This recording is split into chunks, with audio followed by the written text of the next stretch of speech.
केवी अर्थ S T cable, ही cable power cable पण म्हणतात। ही केबल जी असते ट्रान्सफॉर्मरचा जो वरचा 11 केवी जंप असतो ना, 11 केवी डायरेक्ट ट्रान्सफॉर्मरच्या एस टी बुशिंगला आपण हे देऊ शकतो। एस टी बुशिंगला 11 केवी ना, ट्रान्सफॉर्मर किती आहे 11 केवी तर किती करतो तो 440 बरोबर ना। हे डायरेक्ट एस टी बुशिंगला याला काय लागेल सुरुवातीला, इकडे कोण आहे मागे आवाज करून, याला काय लागेल सुरुवातीला जॉईंटिंग किट। ही स्टिंगिंग जॉईंटिंग किट जे असते 11 केवी सुटेबल फॉर 11 केवी, ते जॉईंटिंग किट काय करता, जॉईंटर असतं तो जॉईंटिंग किटने काय करतो, याला जॉईंटिंग किट मारतो। जॉईंटिंग किट मारल्यानंतर त्याचं काय होतं, तो एस टी बुशिंगला तो कनेक्शन करू शकतो। त्या अगोदर ए बी स्विच डिओ काय सेफ्टी डिवाइस ते लावतील।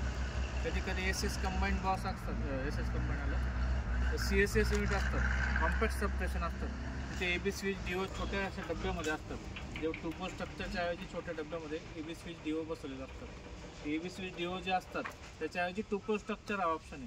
टू पोस्ट स्ट्रक्चरवरती एले असतात, नंतर ए बी स्विच, नंतर डिओ, त्यानंतर जे जंप असतात ते डायरेक्ट ट्रान्सफॉर्मरच्या एस टी बुशिंगला येतात। कधी कधी अंडरग्राऊंड केबल असते तर डायरेक्ट हिला ही स्टिंगिंग जॉईंटिंग किट मारून डायरेक्ट 11 केवीच्या एस टी बुशिंगला जोडली जाते बरोबर। एस टी बुशिंगला जोडली तर नंतर ती पुढे एल टी देते।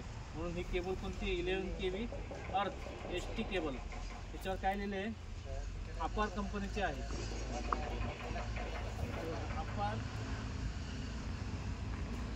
6.35 11 केवी अर्थ, कोणता ई लिहिला आहे ना, अर्थ म्हणजे काय, याच्यामध्ये एक अर्थचा कंडक्टर पण आहे, अर्थ पण करावं लागतो। 11 केवी अर्थ electric XLPE cable 185 square mm ची केबल आहे बरोबर।